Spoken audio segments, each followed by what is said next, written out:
hope you die.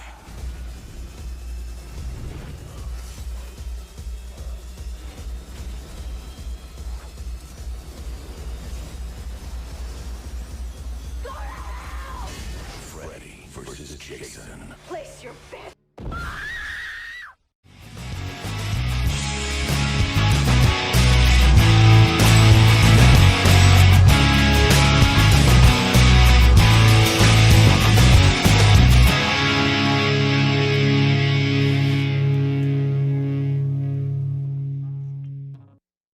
And welcome to a new episode of the Movie Dawgs Show.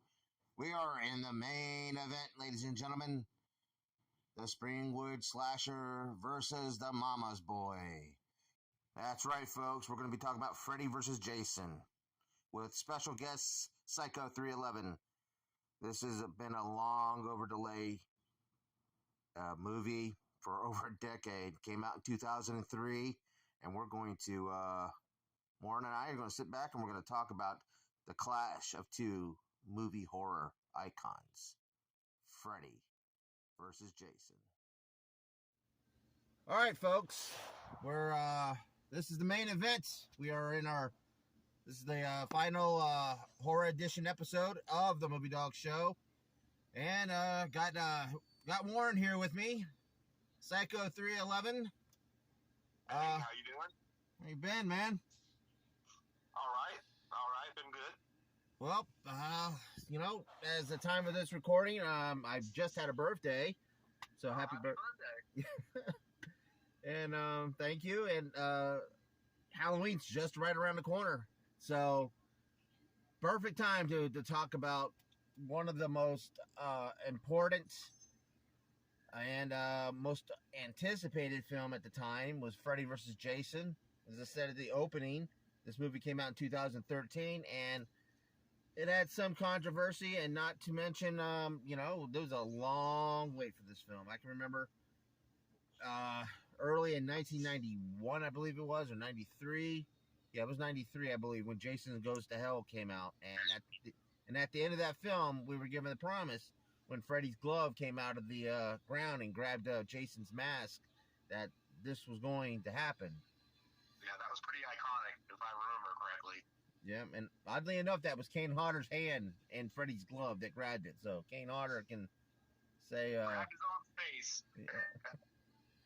So, again, I mean, this film, it was successful. It was number one for 2 weeks straight.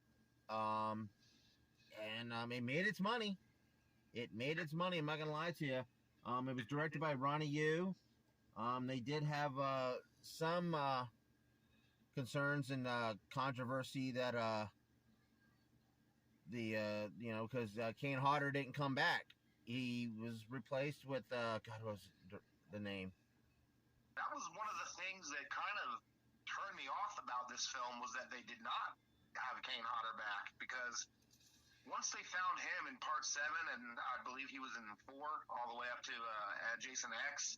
Yeah. He was Jason. They found their guy, and then for them to get rid of him was kind of a bummer, I thought. Yeah, I think what I read was that it was Sean S. Cunningham wanted to keep Kane Hodder, but it was more or less the studios and Ronnie Yu's decision, because they wanted him to be a little sympathetic, or they wanted him to be, of course, a little bit taller, because Kane Hodder and Robert Englund, who did come back as Freddy Krueger, were roughly the same height.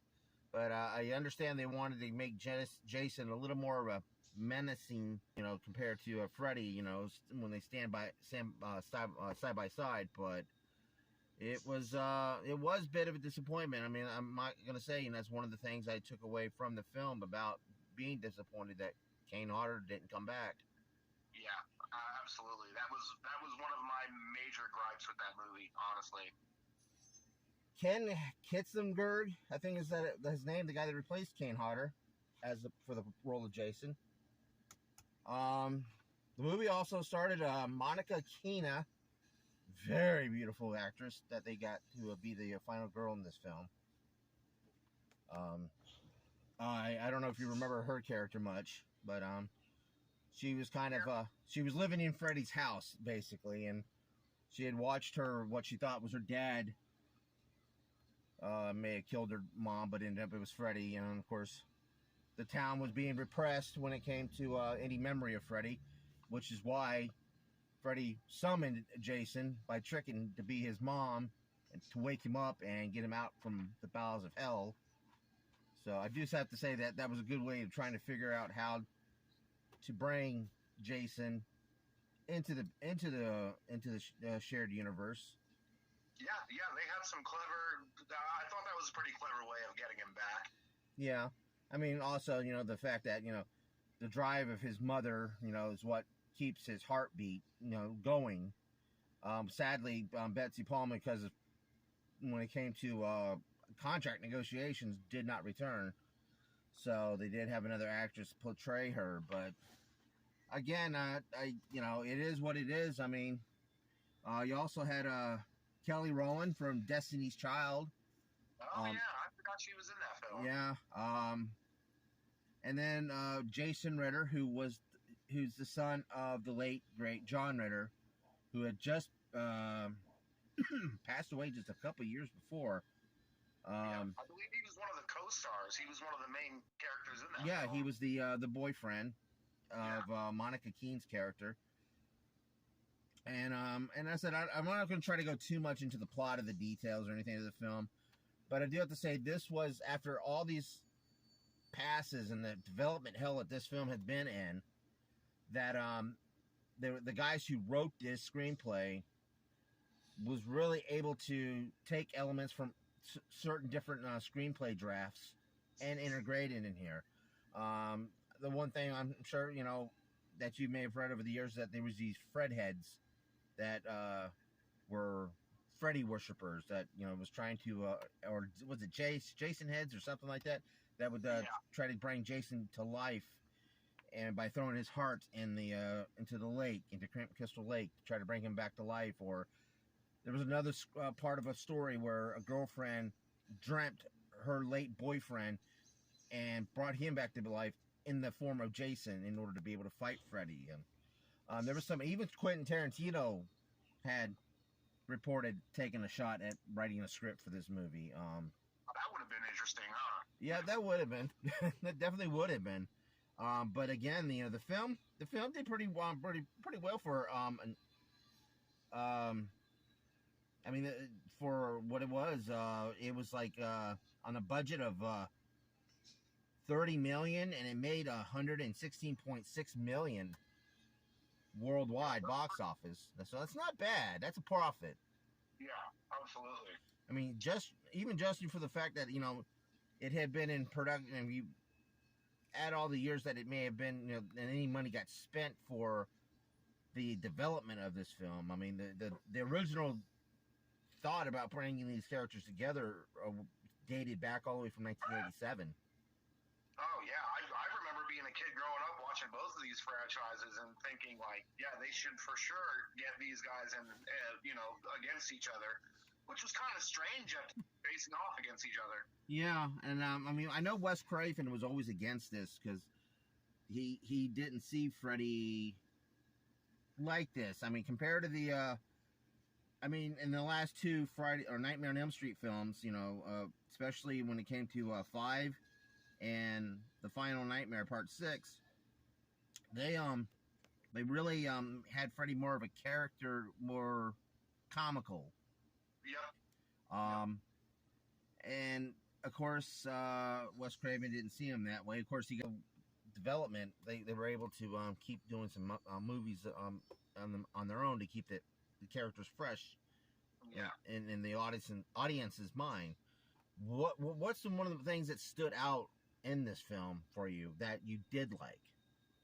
That I did like. I liked some of the kills were good, like the stoner guy with the Freddy centipede. Yep. Yeah, that one was good.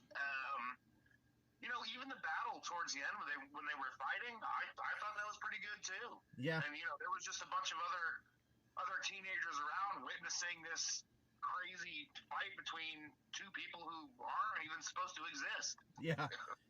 I mean, I mean, they were. It was well. I mean, all when you bring both the franchises side by side, they're totally opposite of each other. You know, there's no way these things should have these movies should have a shared universe. These characters have no rhyme or reason to being together.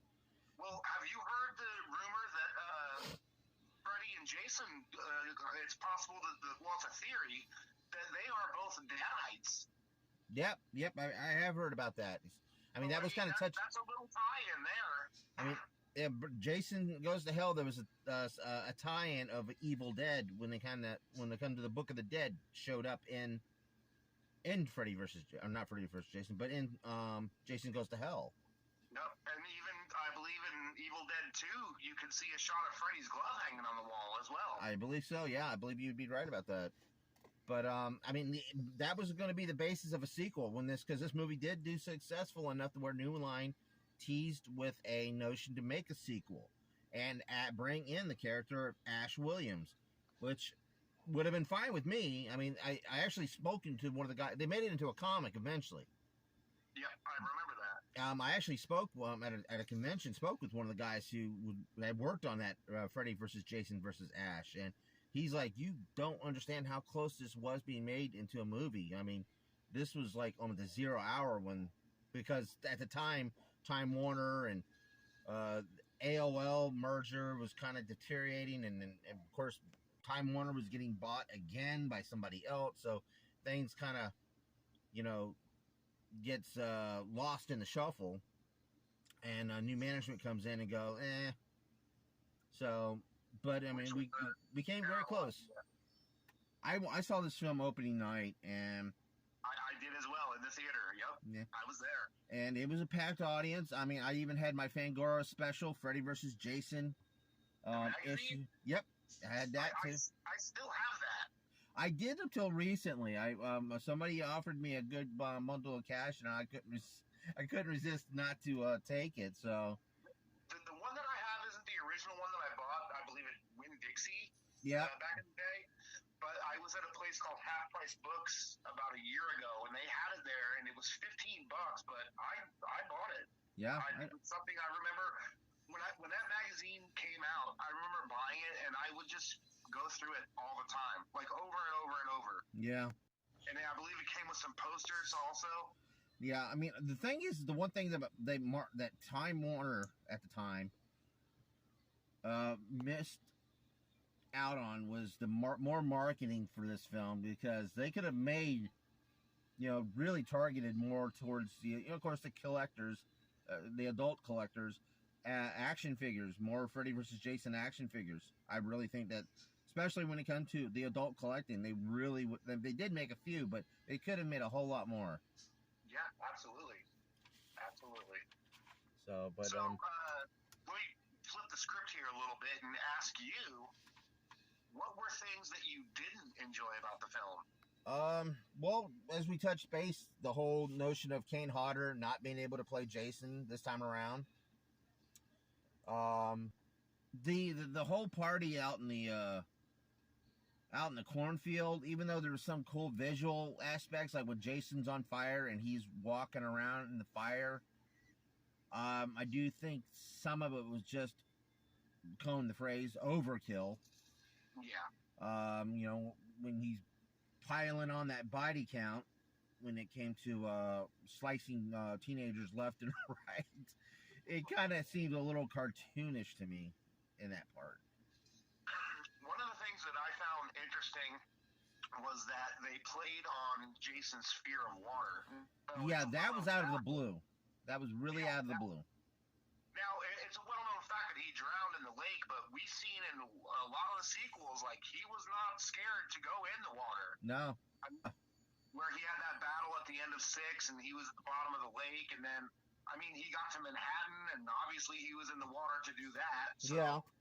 For them to make it so that he's that terrified of water seemed kind of weird to me. I don't know. Yeah.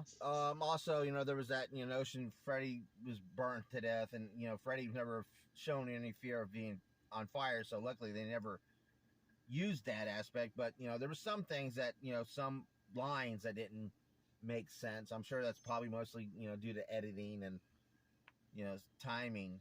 But Freddy's whole base of operations was in a boiler room. yeah. So it's like we know he's not afraid of fire. Yep, very true. I do have to say though, I think one of the other few things that I didn't care for, there of course there's certain acting moments here and there, like when the father is confronting that one son whose buddy got folded in half in the bed after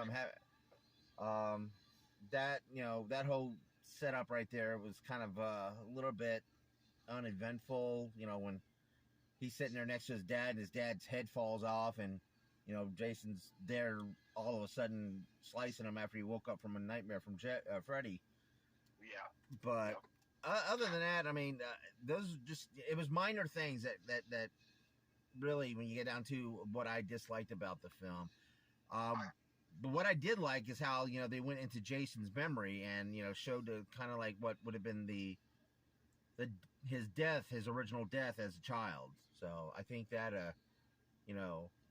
seeing Freddy trying to drown Jason as a child in his dreams to try to subdue Jason, I think really, that was a really cool.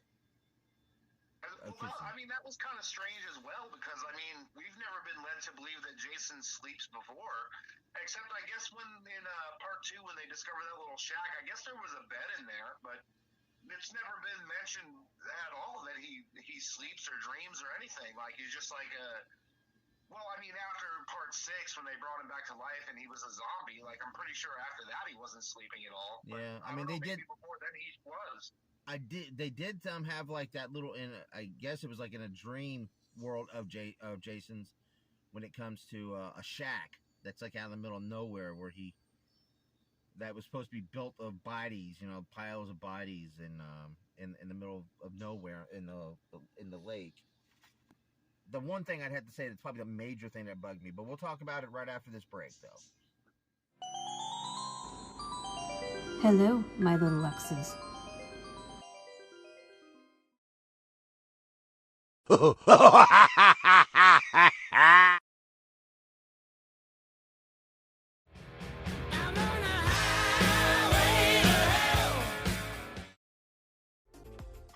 International Egg Rolls. Follow them on DoorDash, Food Truck, Facebook, and Grubhub. A proud sponsor of the Movie Dawgs. We're back.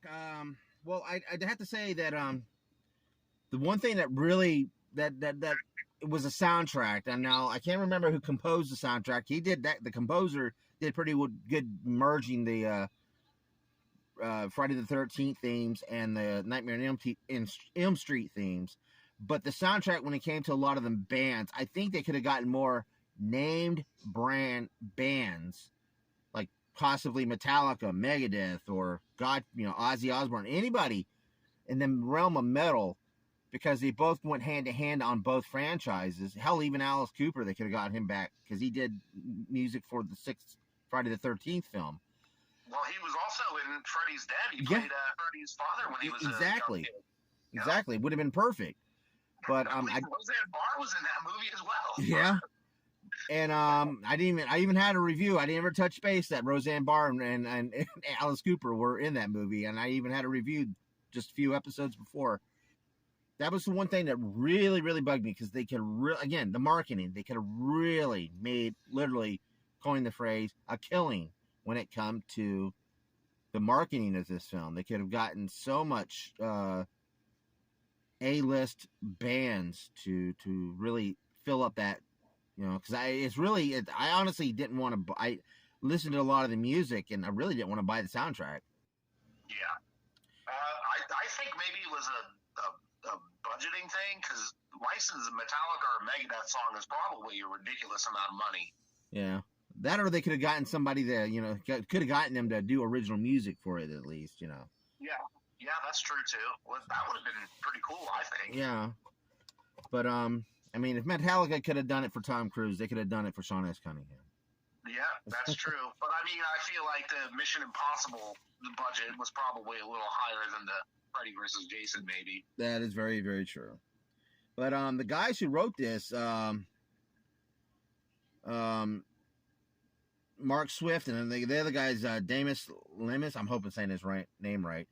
But they went on and wrote the remake, the 2009 remake of Friday the 13th. So, I mean, and they did a pretty good job making it the best. Basically, consider that the best of film. Like I have made a review on that a couple years ago on this show.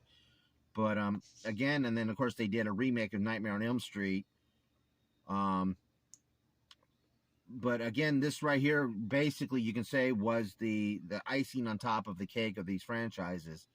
That I mean, because when it comes to the original franchises, for them, Jason X was the end, and New Nightmare was the end for Freddy. So, and then they had this very nice bookend. I always felt like this was a decent bookend. It could have been done worse. It could have been more campy than, and done a little more tongue-in-cheek. But again, with the notion that there could have been a sequel on that, the Ash versus, Freddy and Jason concept, which, I'm sure we would have gotten a little bit more into the camp when it came to the character of Ash and the Evil Dead. But, we said it you talked about it during the break. Your biggest thing was the ending, which, of course, they made Jason a little more sympathetic. Somebody had to be the baby face. Somebody had to be the heel, even though they're both evil in Carnage. But, and again, the characters, the final girl, she was, the kind of like the MacGuffin to bring them together. And those who were the boyfriend and girlfriend were secondary, and really that's why we're not even mentioning them, because they were not too essential to the plot. They were just MacGuffins to get everything moving. I remember at points in the film actually feeling bad for Jason. Yeah, and that's one of the reasons why I think Kane Hodder, had the creative differences about it, because Kane Hodder, as you said, he made that character himself his own, and he gave literally a one-dimensional character is what Jason is, more depth just in movement and breathing. That's the way Kane acted as Jason. Yeah, it was perfect. There's no Jason that's better than Kane Hodder, in my opinion. Oh yeah, I mean, of course, when it comes to Robert Englund's Freddy Krueger, I have to say, and he was very instrumental on the way he, even when it came to the stunt acting and everything. There was one of the really coolest scenes. It's really cool in the theater, in the trailers, but I mean, they kind of amped it up a little bit in the movie, is when Freddy, gets mad at, when he realizes that he's lost Jason in the dreams while he's trying to drown him, and he turns around and looks up in the water, and he sees the Monica King character and points at her while he's in the water, and like a torpedo shoots himself out of the water. In that scene where he's up in the air, after emerging from the water to land on the dock, that was, I think, possibly one of my favorite scenes ever shot in horror films. Yeah, that was a pretty iconic scene. And of course, you got the demon look from Freddy, because he's pissed off, and the demon more look of him is shown.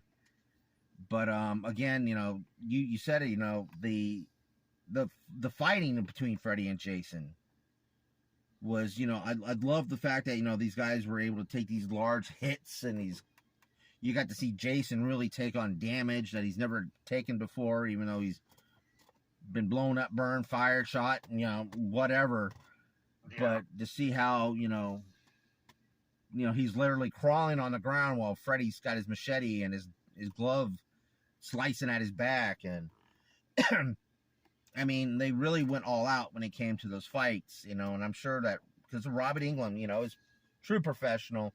Nobody, and this is not knocking Jackie Earle Haley, who played Freddy in the remake, but nobody can be Freddy Krueger but Robert Englund.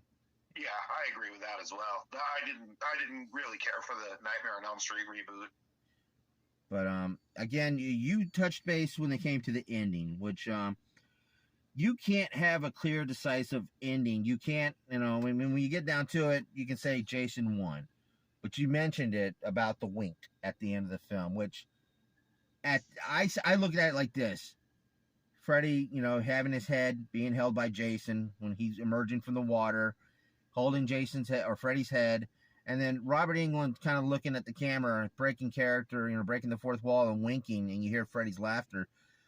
I looked at it like this, like, guys, this was fun. And he's throwing that wink toward the fans like, hey, thank you. This may be it, folks. Just throw that wink at you guys. We love you. I think that was a little sign off to the fans of saying, I love you letter. Because this is what it was. I mean, you get down to it, this whole concept was a love you letter to both fans of these series and the longevity that they still have to this day to a certain degree. But back then, there was just, the advent of DVD and the fact that, people were celebrating with, I have to say the merchandising wise, there was more merchandise now available in the early 2000s. And that marketing push was right there at its zenith along with this film a little bit afterwards. I mean, it's something, there's still a lot of it there now, but because of the Friday the 13th, drama that had been going on in court between Cunningham and Victor Miller, and of course that Freddy's rights are owned by Wes Craven's family, and they're still either shopping around the rights and stuff. It's just, that these two franchises have been dormant for so long right now.